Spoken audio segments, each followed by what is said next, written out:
Vamos lá, queridos amigos, o pessoal que está assistindo. Meu nome é Davi Caldas, estou tentando colocar a câmera aqui no lugar certo.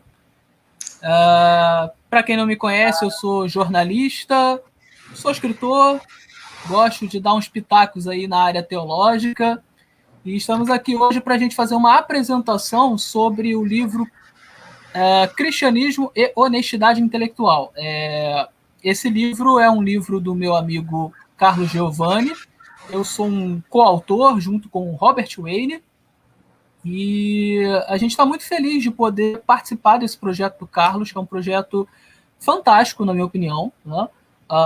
O livro ele é sobre justamente isso, né? Honestidade intelectual, né? Você sabe que existem aí no debate dentro do cristianismo Estou escutando um pouco de barulho, não sei se o seu microfone, Carlos. Não, eu acho que é a moto que passa por aqui mesmo. É a moto, né? Pois é. Você sabe que dentro do debate do cristianismo você tem muito essa questão da desonestidade intelectual, né? Muita gente, ao debater, ao defender os seus pontos e atacar os pontos do adversário, o faz de maneira desonesta. E o amigo Carlos Giovanni, ele teve essa ideia de escrever um livro sobre isso, falando sobre honestidade intelectual. Eu não vou falar muito, porque eu quero que o meu amigo aqui possa fazer as suas considerações sobre essa obra. Então, vamos lá, Carlos. Fica à vontade. Aliás, você prefere que eu chame de Carlos ou de Giovanni? Comumente eu sou chamado de Giovanni, mas aí fica a seu critério. Tem quem me chame de Agel também, tem quem me chame de Geinho, o jeito que você preferir.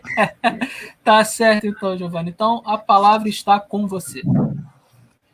Então, meus caros, antes de tudo, boa noite a todos que acompanham. Obrigado pela sua audiência. Eu espero que essa live possa ser bênção para todos quando se depararem com ela e, de alguma maneira, seja desafiadora também, para que a gente busque, antes de apontar o dedo, entender o que o outro pensa. Primeiro, compreender para só então tentar refutar. Esse é o meu objetivo, é o que nós temos em comum, esse combate à desonestidade intelectual.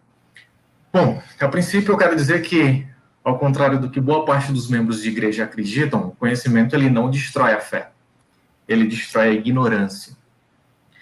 O problema é que alguns chamam a fé, ou chamam de fé, a sua própria ignorância. Interessante que diz que muitos alunos universitários veem a igreja como um povo intelectualmente inferior e permanecer nela é motivo de chacota no campus. E isso é triste e realmente deve ser dito. Se você é cristão mesmo, você incomodará boa parte dos que não são. E por incrível que pareça, muito mais pelo que pensam a nosso respeito do que pelo que nós somos de fato. Sim, há uma distorção a nosso respeito. E, no meu entender, faz-se necessário esclarecer e assim sanar toda essa confusão. Contudo, reflita comigo e pergunte para si mesmo. Até que ponto nós não temos tido com outros precisamente essa mesma postura da qual nós somos vítimas? Se por um lado a academia pinta a nossa imagem com cores que não correspondem à nossa realidade, por outro, nós também temos sido injustos com correntes religiosas que nós não professamos. Lamentavelmente, é comum nós vermos líderes religiosos de determinadas denominações colocando na boca de outros líderes de outras denominações o que estes nunca sequer pensaram em defender. Então é por isso que nós estamos aqui reunidos e eu espero que essa live seja uma bênção realmente na sua vida e na vida de todos quantos você chamou para participar dela também. Eu espero que você tenha convidado outros a se fazer presente aqui. Vamos ouvir o Robert? Vamos sim. Olá, pessoal, sou o Robert, estudo línguas clássicas na Universidade Federal aqui do meu estado, né? Estou ajudando aqui como pesquisador, apoiando o Davi e Pecador Filosófico e o nosso amigo Giovanni.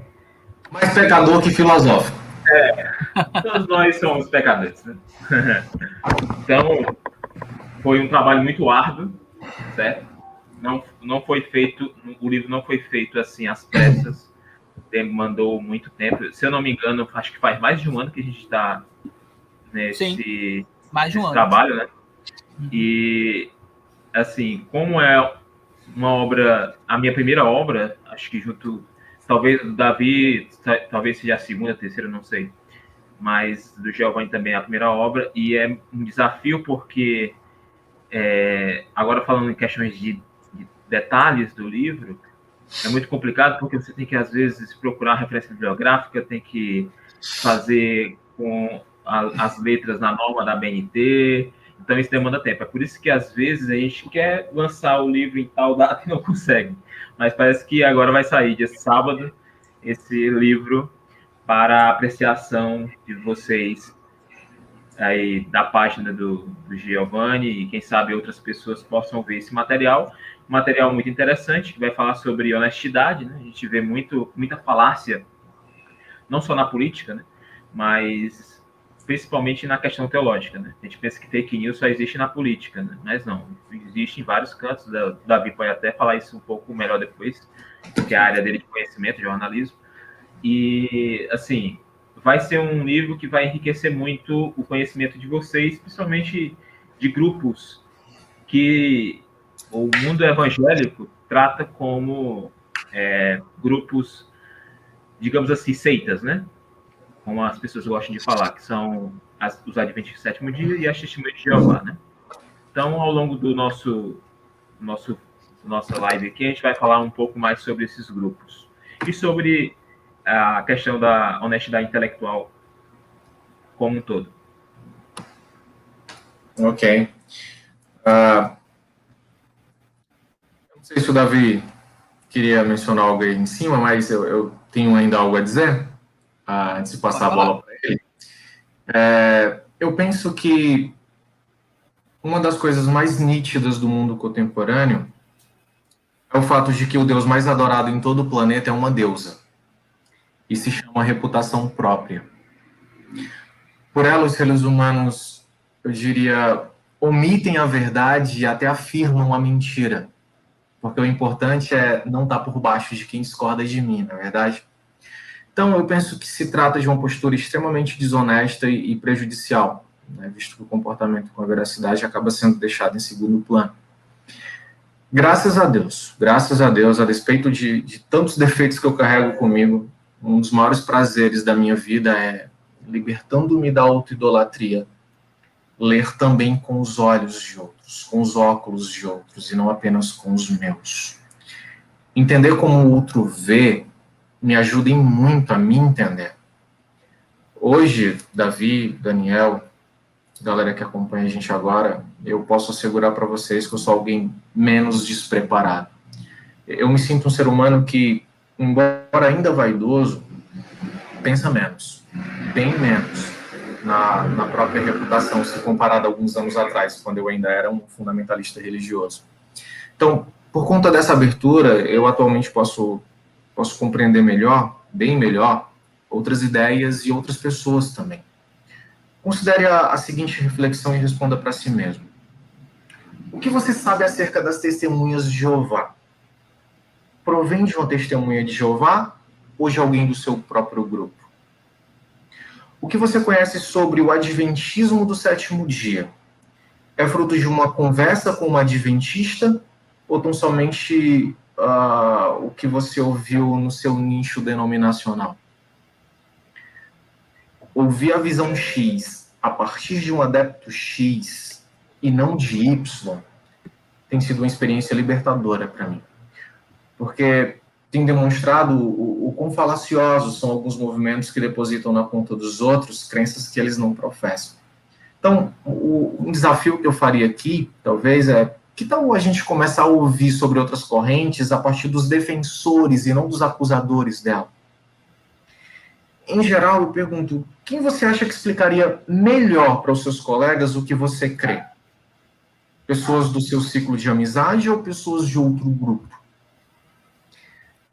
Ninguém, absolutamente ninguém, tem me dado respostas melhores sobre o adventismo do que os próprios adventistas. Eu não conheço qualquer pessoa que tenha me esclarecido tanto acerca das testemunhas de Jeová como elas mesmas. Olha, ter aprendido tanta coisa improcedente gerou em mim uma desconfiança enorme para com o meio fundamentalista. É como se, na mente de muitos, houvesse alguma necessidade, assim, de propagar fake news para conseguirem manter as suas ovelhas, sabe? Talvez pelo medo de perdê-las, né, trazem essas inverdades para deteriorar outros grupos rivais ou que são alternativas concorrentes ao grupo que é liderado por essas pessoas. Então, são espantalhos que eu compreendo serem super desnecessários.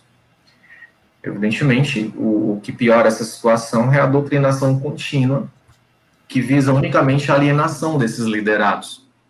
Felizmente, nem todos se contentam com as inúmeras respostas vazias que são oferecidas entre os fundamentalistas, e eu posso até facilmente ilustrar essa péssima e frequente realidade com um exemplo.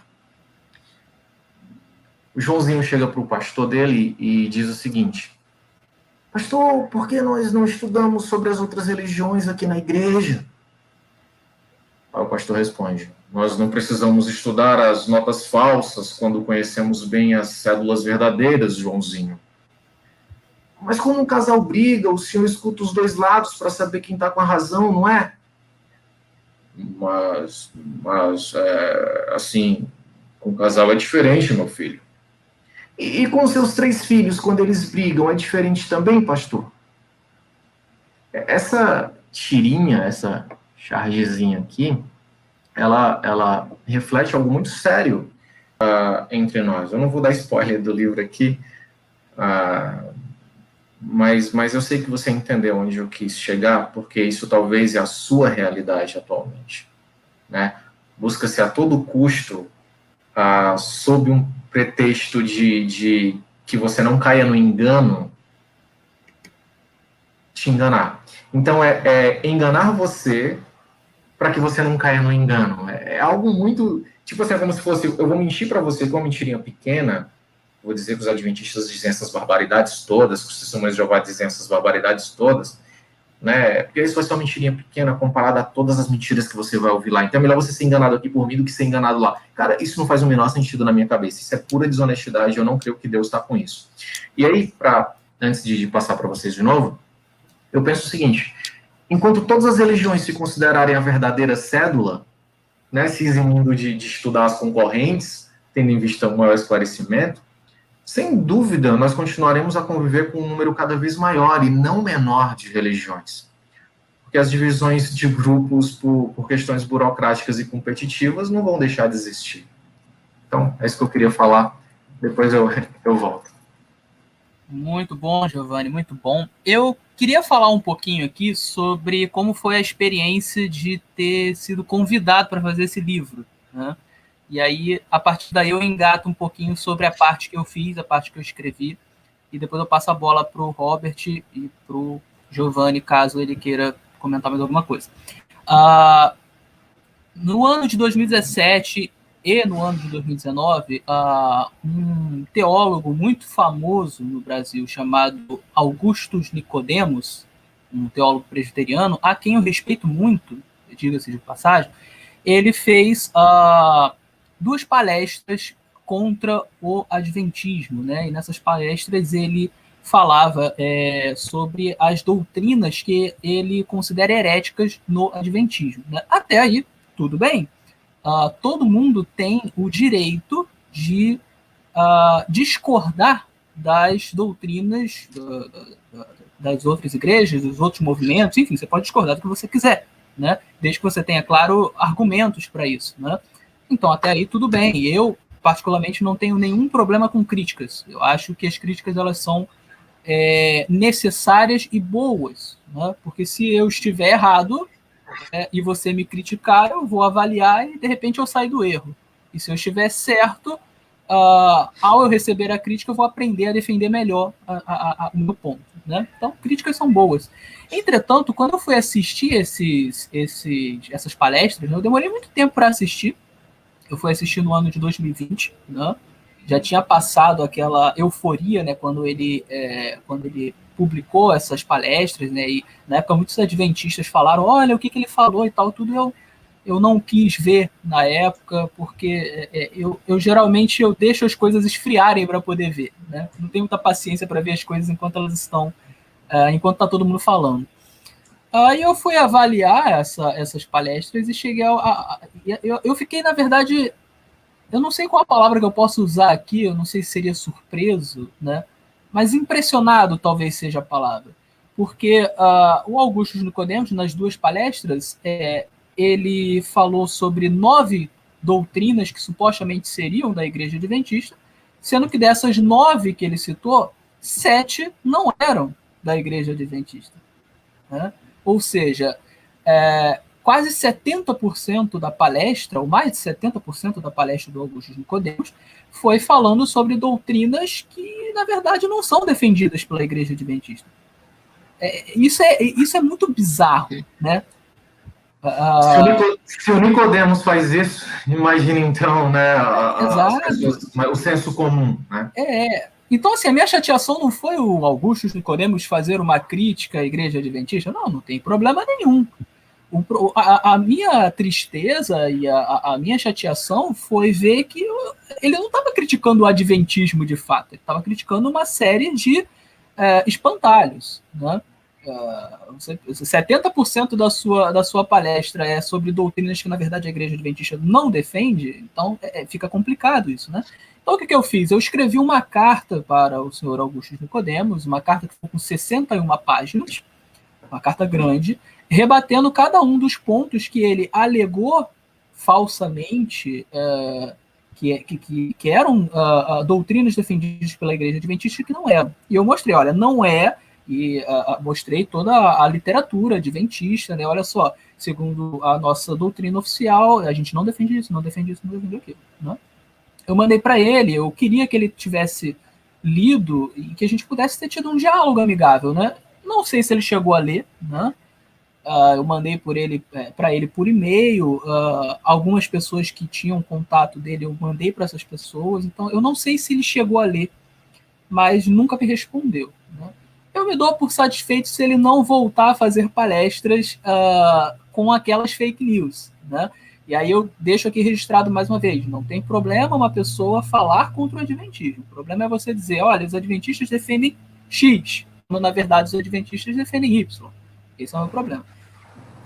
E conversando, né, com o Giovanni sobre essa questão, né, a gente, há cerca de um ano e meio, mais ou menos, a gente tem conversado bastante, né, e aí o Giovanni falou assim, olha, eu gostaria de escrever um livro com você, qualquer dia desse, né, e um dia ele veio com a ideia do livro, né, ele falou assim, eu gostaria de escrever um livro sobre honestidade intelectual, e eu gostaria que você participasse falando sobre essa experiência, né, de você ser adventista e as pessoas te acusarem de coisas que você, na verdade, não acredita, não defende, né?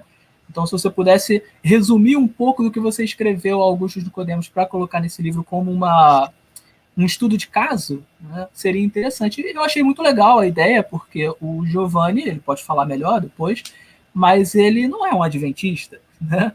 Ele é um batista, né? Então, ele está aqui fazendo um papel que é muito difícil você ver alguém fazer, né?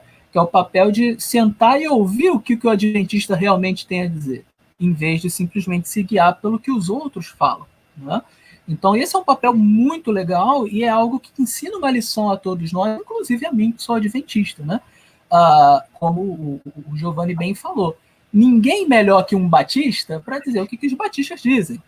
Ninguém melhor que um presbiteriano, que um calvinista, que uma testemunha de Jeová para dizer o que eles acreditam, né? Então a gente tem que ir à fonte original e aí depois a gente faz as nossas considerações, depois a gente vai aos críticos. Não há problema você ler os críticos, mas você precisa primeiramente ver o que diz o original, para ver se os críticos estão sendo de fato precisos e honestos em relação às crenças do outro.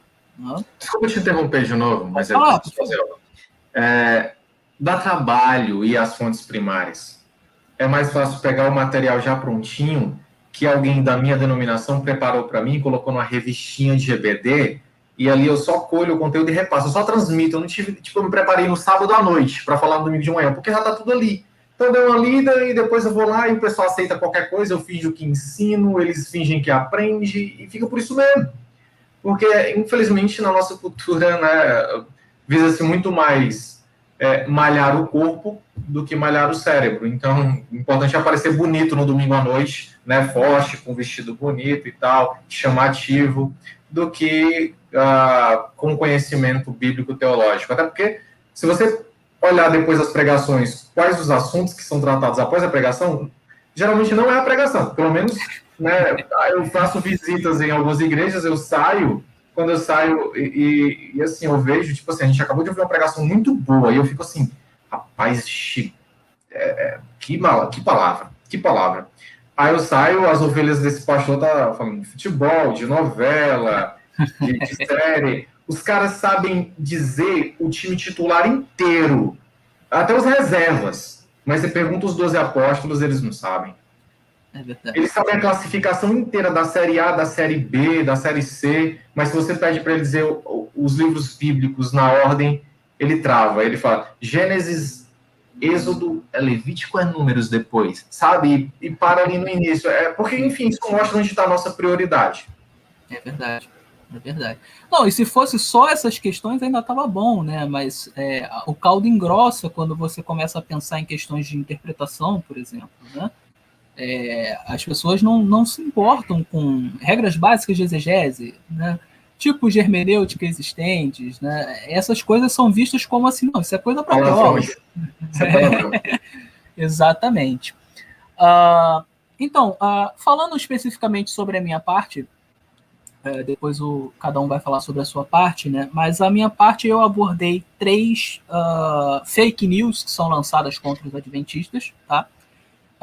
Uma dessas fake news é a ideia de que os adventistas acreditam na salvação pelas obras, em especial pelo sábado, né? É uma das fake news. Tem uma outra fake news que é a ideia de que os adventistas são exclusivistas no sentido de que só eles serão salvos, né? Inclusive na palestra do Augusto Nicodemos, ele fala isso com todas as letras, né? Ele diz assim, que o exclusivismo é justamente isso, é a ideia de que nenhuma outra igreja vai se salvar e fora da nossa igreja não há possibilidade de salvação. Ele diz isso ipsis literis, e ele diz que nós somos exclusivistas nesse sentido, o que é uma grande fake news, né? A igreja adventista nunca defendeu isso, né? E a terceira, né, é a ideia de que as nossas crenças básicas, distintivas em especial, são baseadas em Ellen White, em visões de Ellen White, em coisas que Ellen White falou, né? As crenças distintivas básicas do adventismo são juízo investigativo, tem a mortalidade da alma, tem a ideia de que o inferno não é um lugar de tormento eterno, a distinção entre alimentos puros e impuros, a questão do sábado, eu acho que são só essas. São 5 ou 6 crenças distintivas, né? E muitas pessoas dizem que essas crenças elas estão baseadas em Ellen White.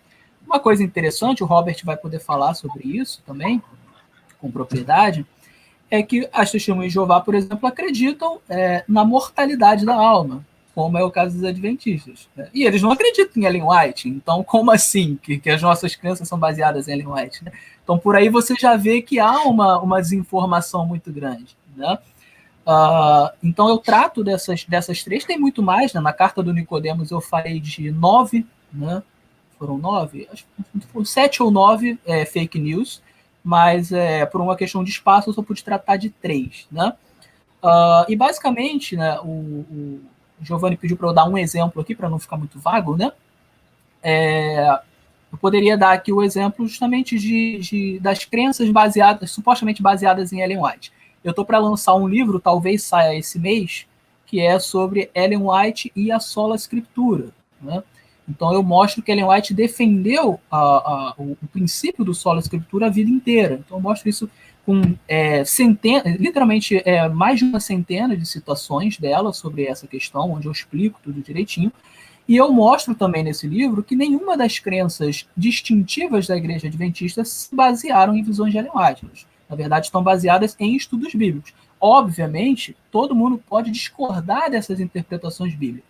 Então, alguém pode chegar lá sobre a doutrina do santuário, por exemplo, e dizer assim, olha, eu não concordo, eu não acho que a interpretação correta de Daniel 7, Daniel 8 e Hebreus 8, 9 e 10 e Levítico 16 seja como os adventistas acreditam. Né? Eu não acho que seja essa interpretação. Ok, beleza, mas essa é uma discussão bíblica, certo? Ou seja, a nossa crença não está baseada em algo que Ellen White viu e, bom, beleza, Ellen White viu, então a gente crê. Não, ela está baseada em estudos bíblicos. Você pode discordar desses estudos, discordar dessas interpretações, como existem, né, existe discordância sobre interpretação até dentro das próprias igrejas. Você vai numa igreja batista, você tem várias pessoas pensando diferente dentro de uma mesma igreja batista, né? Mas a base é a Bíblia, né? Então esse é um dos exemplos que eu cito, né? E que é muito corriqueiro você ver pessoas dizendo ele se baseia em Ellen White e tal, quando na verdade isso é uma fake news, né? Então é basicamente isso que eu queria falar na minha parte. Não sei se é o Robert que vai falar agora ou o Giovanni, mas passo a minha palavra aí adiante. Deixa o Robert falar um pouquinho, né?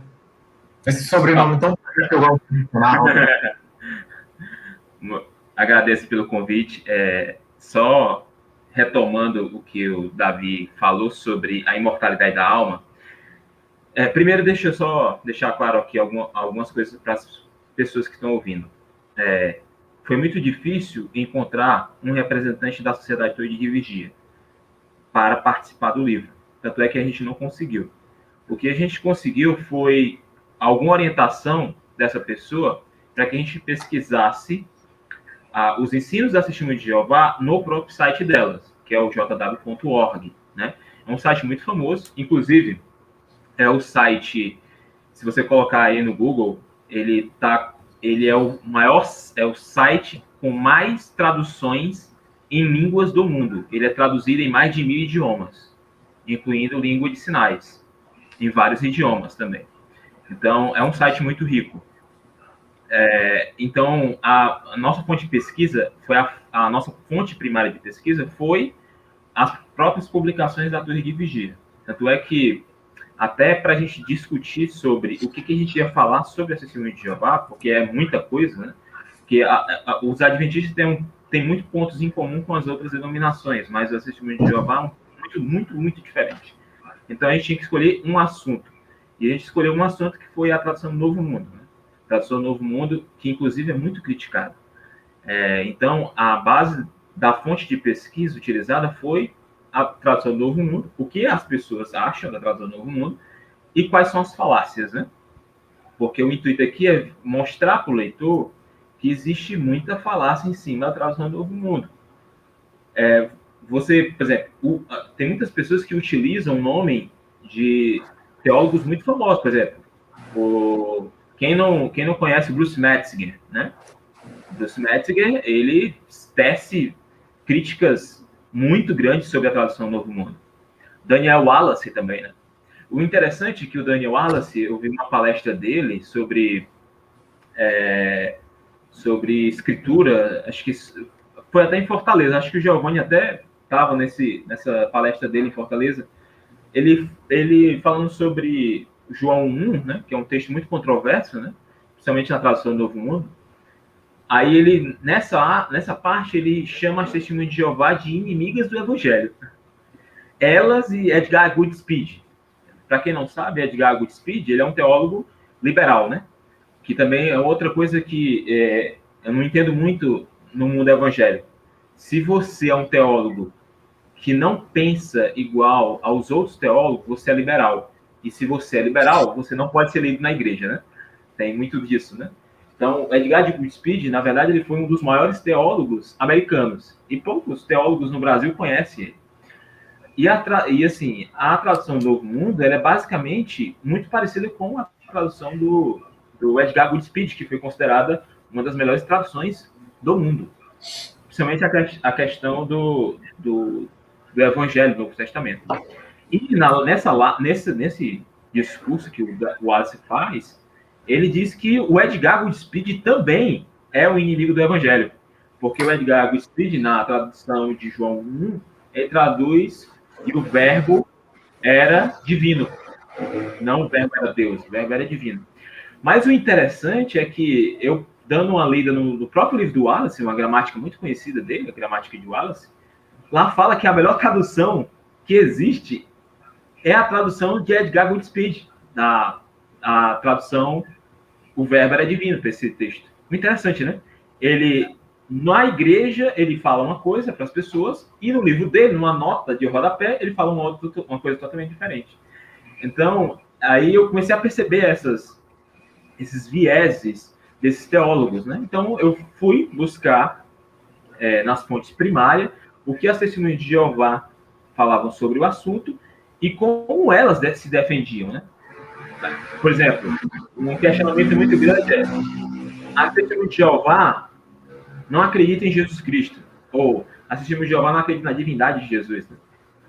Se você olhar bem nas publicações dela, você vai ver o contrário. Elas falam da divindade de Jesus e elas acreditam na divindade de Jesus, por incrível que pareça. Se você for lá e ler, você vai ver que elas acreditam na divindade. Elas acreditam, claro, elas não acreditam igual como as pessoas acreditam na triunidade, né? Mas elas acreditam na divindade de Jesus. E elas têm uma explicação delas particular sobre Jesus. Uma outra acusação que as pessoas fazem é, por exemplo, que as testemunhas de Jeová são arianas, né? Mas o interessante é que as pessoas não sabem o que é que Ario ensinava. Deixa eu confessar um pecado. Eu era um que achava isso. E eu não só aprendi isso, como eu ensinei isso também. Aproveita que eu ensejo para pedir desculpas aí a todos os testemunhos de Jeová por essa gafe. E pedir também desculpas por um dia já ter ensinado que os adventistas diziam que se você não guarda o sábado, você não será salvo. Eu já aprendi isso e também já ensinei isso. Então, desculpa a todos os que eu ensinei, a quem eu tiver ensinado uma coisa dessa, pelo amor de Deus, me perdoa. Os adventistas não dizem isso, certo? E os testemunhos de Jeová também não, os testemunhos de Jeová não falam algumas coisas que eu também já cheguei a ensinar. Então, eu me sinto hoje leve, muito mais leve, por não estar mais reproduzindo que nem papagaio, esse tipo de coisa. Você se depara com gente que nunca estudou hebraico, nunca estudou grego, mas julga a tradução do Novo Mundo. Essa tradução é uma porcaria. Por que ele está dizendo isso? Não é porque ele comparou, não. Ele não viu texto nenhum. Ele não sabe nem o que é texto crítico. Mas ele falou isso porque ele ouviu do pastor que ele admira. Então, por ele ter ouvido isso, é o efeito papagaio. Ele reproduz. E é assim mesmo, essa coisa robô. Ouve e reproduz, ouve e passa, ouve e passa. Não é uma mentalidade crítica e questionadora para sondar. Peraí, é uma galera que fala muito dos crentes de Bereia, mas não agem tal como os crentes de Bereia, entende? É uma incoerência, assim, enorme. Se eu puxar um gancho aqui rapidinho, do que vocês estão falando, né? É interessante o espectador entender o seguinte: o problema aqui não é você criticar, né? Acho que muita gente fica meio confusa, né? Ué, mas se eu critico fulano, então, tipo, meio que a minha obrigação é falar mal, né? Tipo assim, o problema não é esse. O problema não é criticar. A questão é, existe a crítica honesta e a crítica desonesta, né? Quando você faz uma crítica que está baseada em coisas falsas ou em superficialidade, né? E essa questão da superficialidade é interessante, né? Porque assim, a gente nunca é superficial para defender os nossos posicionamentos, né? Quando a gente é atacado, né, a gente é super profundo para poder defender. Mas quando é o outro, aí a gente é superficial. Isso é desonestidade, né? Se eu sou profundo para me defender, eu preciso ser profundo quando eu vou analisar o que o outro defende. Então o problema aqui não é você criticar, mas é você ter uma crítica que seja intelectualmente honesta, ou seja, eu fui lá na fonte primária, eu estudei, eu comparei, eu observei e agora eu faço sim a minha crítica. Agora, quando isso não é feito, aí a crítica é rasa e, portanto, não é muito honesta. Pode falar, Robert. E assim, a gente vê, infelizmente, acadêmicos fazendo isso. O problema é esse. O menor dos problemas seria o cristão mesmo, aquele que vai para o culto, falar esse tipo de coisa.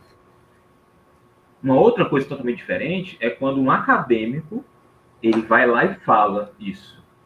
Por exemplo, voltando ao texto de João 1, eu não vou dar spoiler aqui, mas, por exemplo, acho que a maioria das pessoas sabe que não existe artigo indefinido em grego, né? Todo mundo já viu isso, né?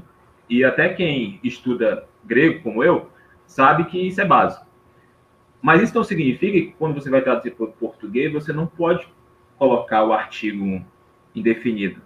Só que, quando você vai ver essas obras de gramática, eles fazem de tudo para descredibilizar uma tradução que não concorda com a visão deles. Tá entendendo? Aqui não é uma defesa da Testemunha de Jeová, aqui é uma defesa da verdade. Ó, o que é que a gramática fala sobre isso? É gramática ou é teologia? Uma vez eu estava vendo um comentário de um teólogo protestante comentando que era possível traduzir o verbo era um Deus, mas a teologia era que não permitia. Então era mais uma questão teológica do que uma questão gramatical. Se é uma questão gramatical, a gente tem que ser honesto. Ó, gramaticalmente é possível fazer isso.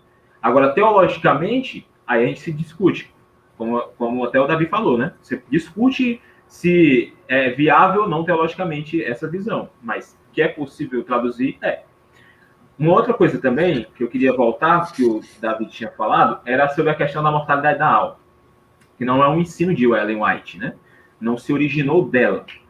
E é muito fácil de provar isso, principalmente quem já estudou os movimentos americanos protestantes do início do século XIX, certo? Isso. Principalmente com Harry Grove e o outro... o outro era o Batista, eu esqueci o nome. É o Storrs. Exato. George Storrs. Então, por que as Testemunhas de Jeová e os Adventistas têm isso em comum? Porque George Storrs e Harry Grove, eles não acreditavam na imortalidade da alma. Eles acreditavam na mortalidade da alma. Eles acreditavam que a alma morria. E esses ensinos ficavam... Um era batista, eu acho que era um ex-metodista e o outro ex-batista, se eu não me engano, né? Isso, exatamente. Um era batista, aí o batista, ele também não acreditava na trindade e não acreditava na imortalidade da alma. Aí ele saiu da igreja. Que é o George Storrs. Inclusive, o Russell, que é um dos fundadores da Torre de Vigia, comprou a revista na época que o George Storrs ele fazia na época, que era a Bible Examining, que era uma revista muito popular na época que difundia esses ensinos sobre a mortalidade da alma. Então, não é um ensino específico do Adventismo. Existem muitas outras denominações, sem ser Testemunho de Jeová e Adventista, que não acreditam também nessa doutrina. E outros teólogos também, muito famosos também. O que a gente tem que combater aqui é que, no caso, eu falando agora dos Adventistas, né, que essa não é uma doutrina exclusiva deles. É uma doutrina que até mesmo os reformadores, os mais radicais, questionavam essa doutrina. Não só essas. A doutrina da Trindade também foi muito questionada na Idade Média. Teve muita perseguição de anabatistas, por exemplo, que não queriam batizar bebês, por exemplo. E Lutero era a favor disso. Muitos camponeses, por exemplo, morreram por causa disso, porque eles não faziam esse tipo de coisa. Existe muita controvérsia em relação ao solo escritura. A gente vai falar isso um pouco no livro, não vou dar spoiler, mas existiu uma coisa muito interessante que as pessoas não percebem, que existiu uma perseguição de cristão contra cristão. Existiu a perseguição católica contra os protestantes e depois uma perseguição dos protestantes contra protestantes. Entendeu? E essa perseguição até hoje continua. Principalmente a esses grupos que são marginalizados, que são chamados de seitas, né? Como os mormons, os adventistas, o Testemunho de Jeová, e entre outros, né? Então, existe uma perseguição a esses grupos. Não pode ser talvez não seja uma perseguição, às vezes, física, uma agressão física, mas existe uma agressão verbal, existe um antagonismo muito grande na mídia. A gente vê pessoas falando mal desses grupos. Tem um pessoal aqui jogando as perguntas, né? Se o Davi puder responder, enquanto eu vou falando aqui, Davi, você vai pensando aí se dá para responder ou não. A gente está indo para 44 minutos de live. Você considera, tá bom? Eu vou só colocar aqui algumas outras questões, acho que são importantes ser faladas. Pessoal, o cerne do livro, né? Eu creio que a gente já passou. Mas há algumas outras coisas ainda que eu penso serem importantes serem pontuadas. Honestidade intelectual, acredito, é não cair na tentação de estudar apenas para reforçar aquilo em que já se crê. Sair da caixinha é a única alternativa adequada para alguém que só se relaciona com quem concorda. Olha, como eu tenho aprendido com pessoas que discordam de mim. Como eu tenho aprendido a rever o diferente. Como eu tenho aprendido a aprender. Entretanto, eu diria que, ao ser confrontado com a visão distinta, o debatedor desonesto, ele sequer dá atenção devida ao argumento que ouviu.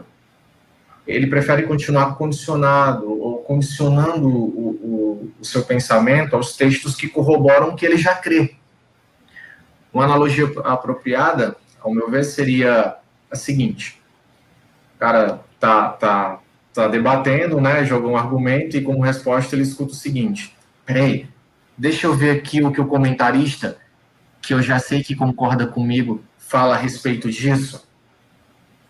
E isso ocorre por estar ele dialogando apenas como falante e não como ouvinte, percebe?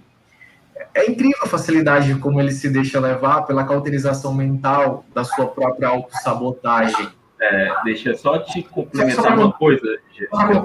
O interesse dele em convencer nunca vem acompanhado da mínima possibilidade de abertura a ser convencido. Em outras palavras, o que eu estou tentando dizer é o seguinte: parece ser mais importante para ele buscar validar o que crê como sendo a verdade, a buscar com honestidade intelectual a própria verdade em si. Daniel. Pronto. Tu confundiu aí, Robert. Então só chamo pelo apelido, hein? Eu acho que eu vi algum Daniel aí. Mas assim, só complementando isso, eu vejo muito debate naquela Hit TV, né? E o que eu percebo é que alguns debatedores, eles acham que as Bíblias comentadas, o comentário é sagrado, é divino, que não se deve contar. Por exemplo, existe a Bíblia de Genebra comentada, né? Então muitas pessoas acham, não, se está na Bíblia de Genebra, né, então é verdade. Não, ali é só um comentário, é o comentário do editor às vezes. Então, muitas pessoas utilizam muito da autoridade, né? O argumento da autoridade, a parte da autoridade, né? Você tem um autor famoso que fala certa coisa e diz, tá vendo? Isso aqui é verdade porque esse cara tá falando. Ou essa Bíblia de estudo tá dizendo isso aqui. E não é assim. Não é desse jeito. Pode continuar aí. Então, eu penso que a mudança de opinião,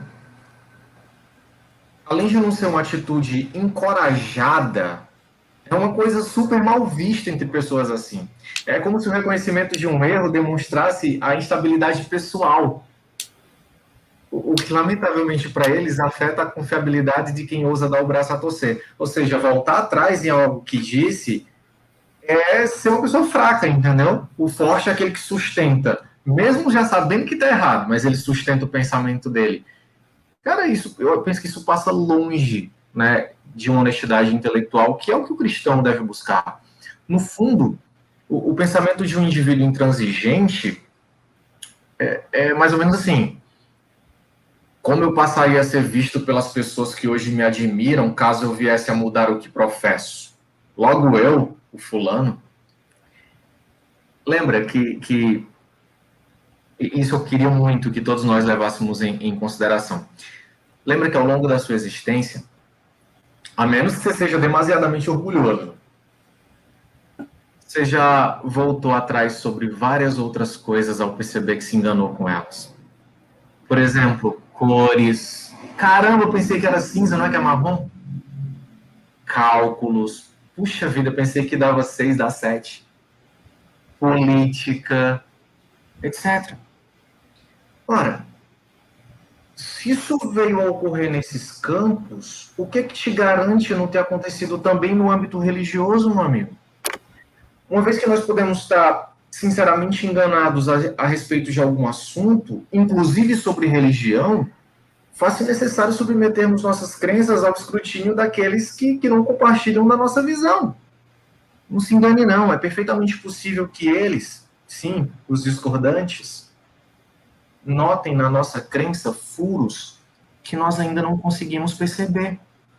E nós jamais perceberemos, a não ser que a gente apresente isso, né, a um óculos diferente do nosso, a olhos distintos. Se muitos estudantes fossem devidamente francos, eles confessariam que o desejo de não serem vistos como errados prevalece sobre o desejo de buscarem descobrir se estão ou não errados. Eu repito isso. Se a maioria dos estudantes fosse devidamente honesta intelectualmente, a minoria admitiria que a vontade de não ser encarada como alguém que está equivocado é maior do que o desejo de procurar averiguar se estão ou não de fato equivocados. E essa postura não acompanha quem vive sem fidelidade ao equívoco, não acompanha aquele que não é preso ao que é errôneo. Quem não tem compromisso com o erro está disposto a trilhar o caminho das evidências. Leve ele aonde o levar. E aí requer coragem. E coragem talvez é algo que falta a muitos de nós. O que eu estou tentando dizer é, não raramente os seres humanos estão fechados para serem convencidos acerca de posicionamentos distintos. E as razões para tal fechamento são várias, mas algumas, pessoal, têm sido mais marcantes, digamos assim. E eu tenho algumas constatações, sabe? Eu acho que vocês vão concordar comigo. Número 1, eu acho que a principal é o orgulho. Afinal, o que é que pensarão ou dirão de mim quando souberem que eu mudei de opinião? Egoísmo. Afinal, eu não posso acreditar que alguém como eu passou a vida inteira equivocado. Medo. Afinal, as pessoas próximas a mim vão se entristecer logo que souberem da minha nova crença. De fato, essas consequências, elas são grandes empecilhos para se abandonar um ponto de vista e aceitar outro. Não é fácil, não. Não é fácil mesmo. Eu passei por essa transição e o caminho de um lado até o outro, né, entre o ponto A e o ponto B, é um percurso de confusão, muita confusão, de instabilidade. Você está meio que desencontrado. Você sabe que não é A, mas você ainda não sabe o que é. Até você chegar em B e descobrir, agora aqui eu estou num porto seguro. Né? Você sai de uma crença falsa, passa pelo caminho da ignorância, até chegar na convicção. Olha, se o compromisso do ser pensante for menos com a sua reputação e mais com o seu caráter, a sua imagem diante das pessoas vai ter menos valor que a sua busca pela verdade. A franqueza, pessoal, deveria ser uma característica normal do ser humano. Só que a falsa sensação de necessidade de aceitação desse ser humano em relação a outros força ele a negociar com sua própria consciência.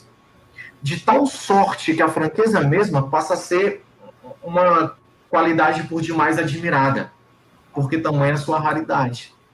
E para fechar, eu creio que a mente preguiçosa, ela prefere concordar com o que lê a ter que pesquisar sobre a sua veracidade. Por isso, tantas fake news. E em tantas esferas, inclusive na teológica, na religiosa. Cara, uma mente proativa, ela enfrenta o cansaço mental e até se arrisca a ensaiar suas próprias reflexões, tal como nós fizemos em Cristianismo e Honestidade Intelectual. Muito bom. Deixa eu só fazer uma pergunta. Vocês vão querer responder algumas perguntas que estão aí no chat, Davi? Que tem algumas perguntas aí. Eu acho que dá para responder assim bem rapidamente. O que eu faço? Eu respondo e já vou finalizando? Responde rapidamente. Ok, vamos lá. Principalmente quem perguntou aqui foi o Samuel Balbino. A primeira pergunta que ele fez foi se o juízo investigativo é uma doutrina do Adventismo ou é fake. Sim, ela é uma doutrina do Adventismo, entretanto, existem muitas fake news em cima do que a doutrina do Adventismo ensina, o que a doutrina do juízo investigativo ensina, certo? Não há tempo para falar sobre isso aqui, mas assim, é uma doutrina do Adventismo, mas o modo como muitos representam essa doutrina, é errôneo, conta com fake news. Eu falo um pouquinho disso no livro que eu vou lançar e também na carta ao Nicodemos, depois eu posso deixar o link aí. O Patrício pergunta aqui se ele achava que o Giovanni era adventista. Bom... Eu posso responder. Não, querido, não é impossível, né? Quem sabe um dia eu me torno uma testemunha de Jeová também, não sei, né? Eu estou estudando e procurando sempre o caminho da verdade, né? Eu sigo as evidências onde quer que elas me levem. Se me levarem para o adventismo do sétimo dia, serei adventista e confessarei isso tranquilamente com a consciência limpa. Se me levarem ao caminho das testemunhas de Jeová, confessarei isso, seguirei e tentarei ser o melhor testemunho de Jeová possível para a honra e glória do Senhor. Por enquanto, não estou convencido nem por um lado nem por outro, permaneço batista e ainda me sinto seguro aqui. Mas estou super aberto a ser convencido do contrário. Inclusive, eu sou cristão até ser convencido do contrário. Eu acredito em Deus até ser convencido do contrário. É como diz a própria Ellen White, né? Na verdade, como diz um lema teosófico, que diz assim: não existe religião superior à verdade. Não existe religião superior à verdade. Para mim, a verdade acima de tudo. E quanto mais eu estudo sobre a verdade, porque quanto mais próximo alguém está da verdade, mais próximo ela está de Deus, porque Deus é a própria verdade. Eu não sei se o Patrício, talvez ele possa estar confundindo, porque a gente tem um amigo em comum que é adventista e se chama Giovanni, com L. Não sei se ele está confundindo, né? É que a mãe do cara deu um gosto, mas botou um nome bonito nele também. O Giovanni, com L, o marido da Vanédia, ele é adventista. O Carlos Giovanni, que é esse que acabou de falar, ele não é adventista, tá? Aqui tem o Avelar perguntou se a live vai ficar gravada. Sim, vai ficar gravada, sim, e provavelmente a gente vai disponibilizar também no YouTube. Davi, deixa só esse comentário do Samuel aqui, ó. Ellen White afirmou a volta de Cristo em 1844. Ou é fake? Deixa eu só falar. Eu vou falar pelos adventistas, pelas testemunhas de Jeová e por todos os outros. Sim. Querido, não foi só Ellen White, ou Russell, ou alguns outros que talvez você tenha um antagonismo que falaram sobre o fim do mundo. Até Lutero afirmava que na época dele viria o fim do mundo, né? Se você fizer uma pesquisa mais acurada, essa questão de fim do mundo, muitos teólogos da antiguidade falaram sobre isso.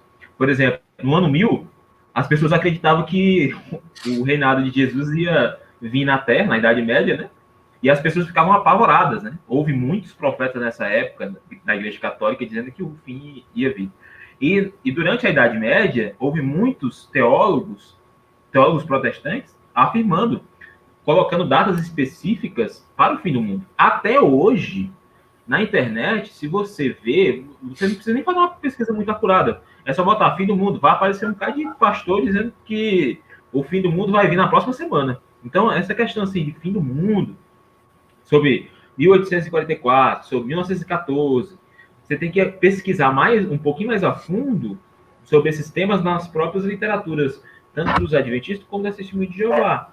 Por exemplo, 1914, eu andei pesquisando, nem foi a testemunha de Jeová que sugeriram essa data. Nessa década aí, 1840, já havia pastores falando sobre 1914. Então, não é um ensino exclusivo da testemunha de Jeová, 1914. E o 1844, desculpa, é o movimento milerita, de Miller.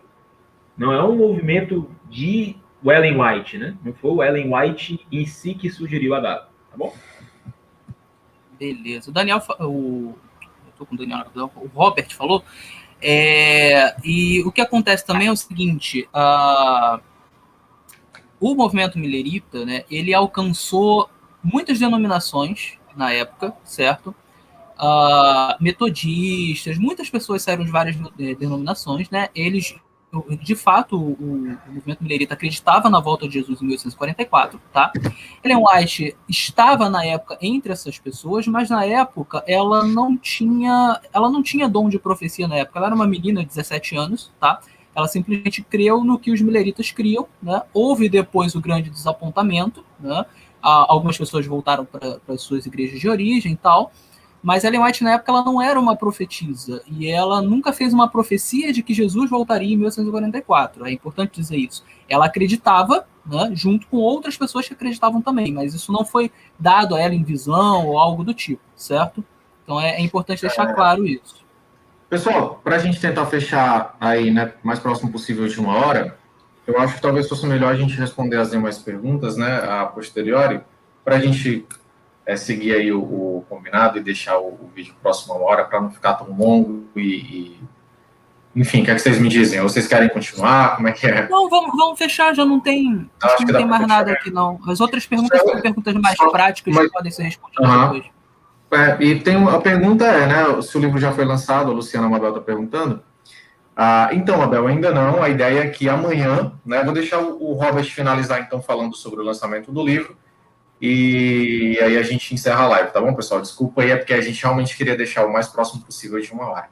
Eu vou pedir para o Davi só compartilhar a tela aqui do livro, só para deixar o pessoal com água na boca. Pronto, esse é o livro, certo? Cristianismo e Honestidade Intelectual. Eu vou botar aqui no sumário e vocês vão ver o que mais ou menos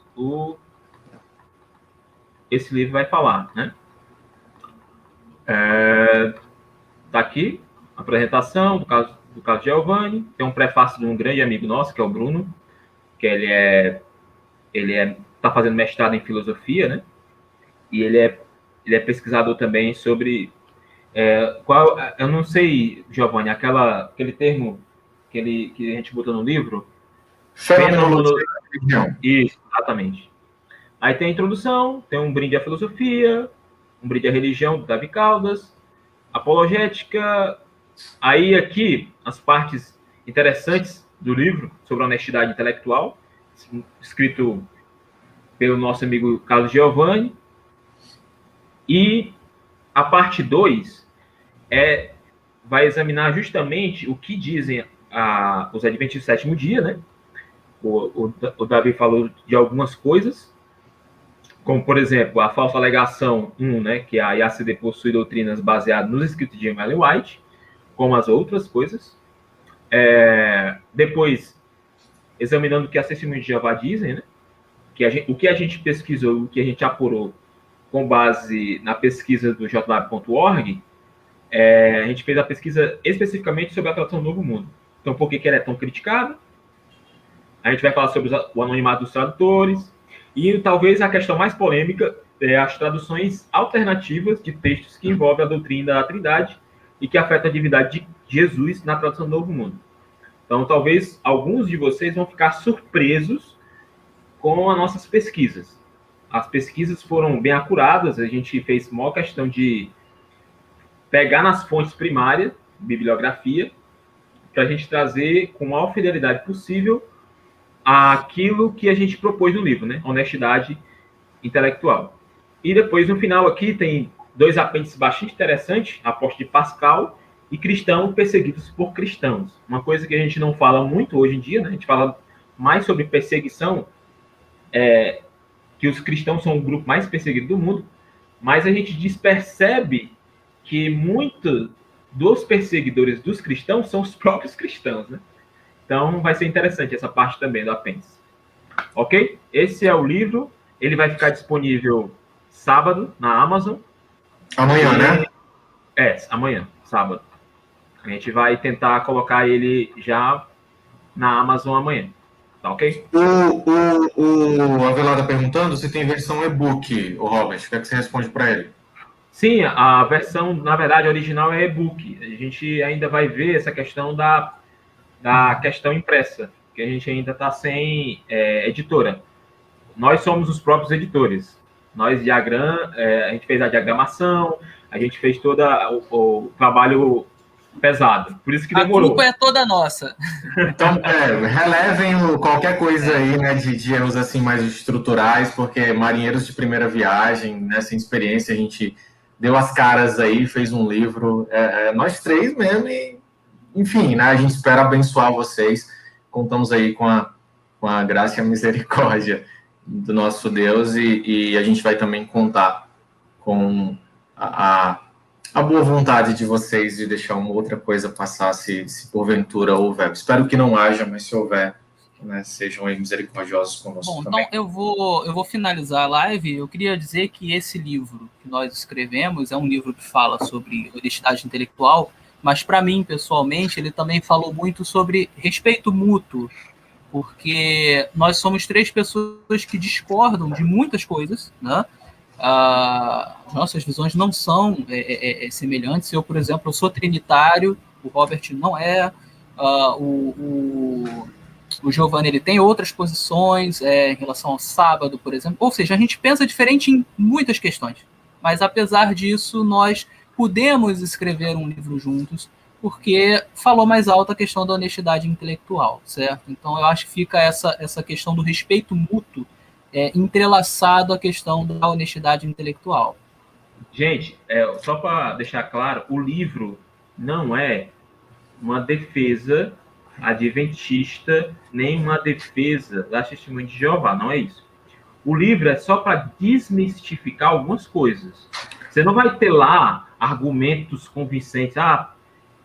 Vou ficar convencido agora que a Trindade não existe ou que o sábado é para ser guardado. Não é isso. O intuito do livro é ver as falácias e você identificar que realmente são apenas espantalhos, que as pessoas não sabem realmente quais são as doutrinas dessas denominações, tá bom? Então, minhas últimas palavras, só para você entender que a gente não está buscando enriquecer com o livro, né? A gente nem é famoso e tal. É mais um trabalho mesmo de esforço, porque a gente quer glorificar a Deus, né? Com essa pegada, tentando conduzir as pessoas realmente a valorizar a honestidade intelectual.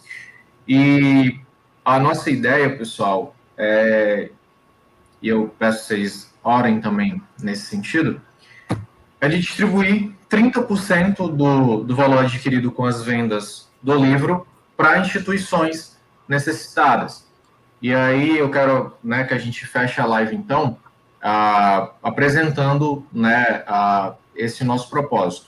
Por exemplo, parte do que entrar, né, para a gente vai ser direcionado, cada um escolheu uma instituição.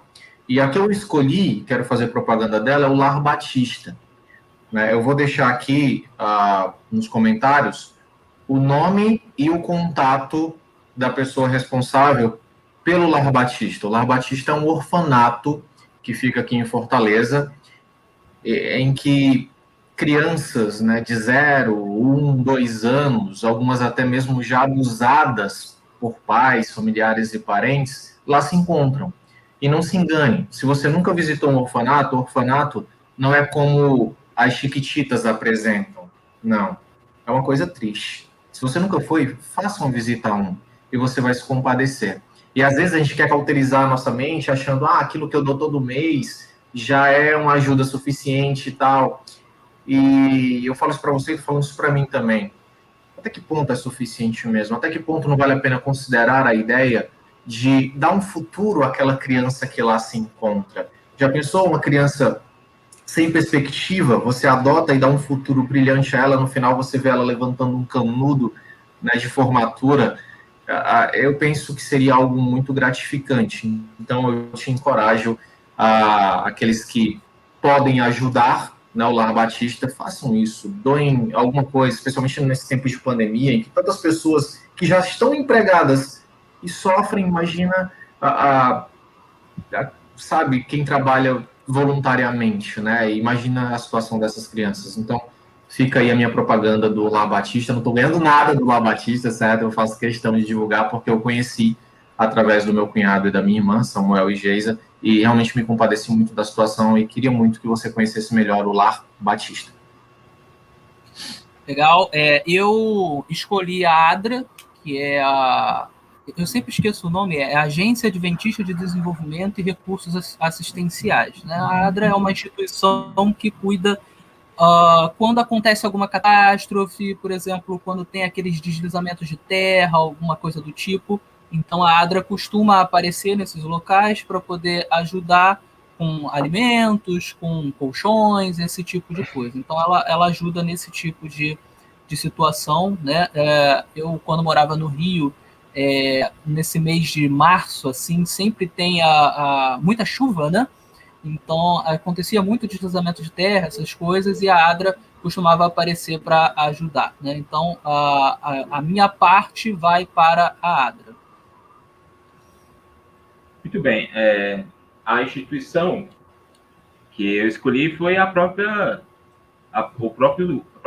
testemunhas de Jeová. Ela tem um site que eu já falei aqui algumas vezes, o jlab.org, tem a parte lá donativos. Você pode contribuir para a obra delas, que elas têm uma obra muito interessante de ajuda humanitária para pessoas que ficam desabrigadas, por exemplo, quando acontece alguma catástrofe. Isso em todo mundo, certo? Todo o planeta Terra, quando acontece alguma catástrofe, furacão, desastre, terremoto, as testemunhas sempre estão lá para auxiliar as pessoas no que elas precisarem, seja físico como espiritual, né? Roupas, água, alimentação, né? Então, se você quiser fazer um donativo, você pode fazer um donativo pelo site jw.org, na parte de donativos. E a melhor notícia vem agora, né? Os primeiros volumes aí, as primeiras vendas, elas vão sair com desconto legal. Então, se você for um dos primeiros a adquirir a obra, você vai conseguir comprá-la por apenas R$ 15,99. R$ 15,99 será o valor que custará os primeiros volumes. Depois desses primeiros volumes, a gente vai aumentar um pouquinho aí para R$ 19,90. Preços super acessíveis, né? Se você quiser realmente ajudar uma dessas instituições, não, eu já quero pagar os R$19,90, eu não quero brinde, eu não quero desconto, eu não quero pagar só R$15,99, eu quero pagar os R$19,90.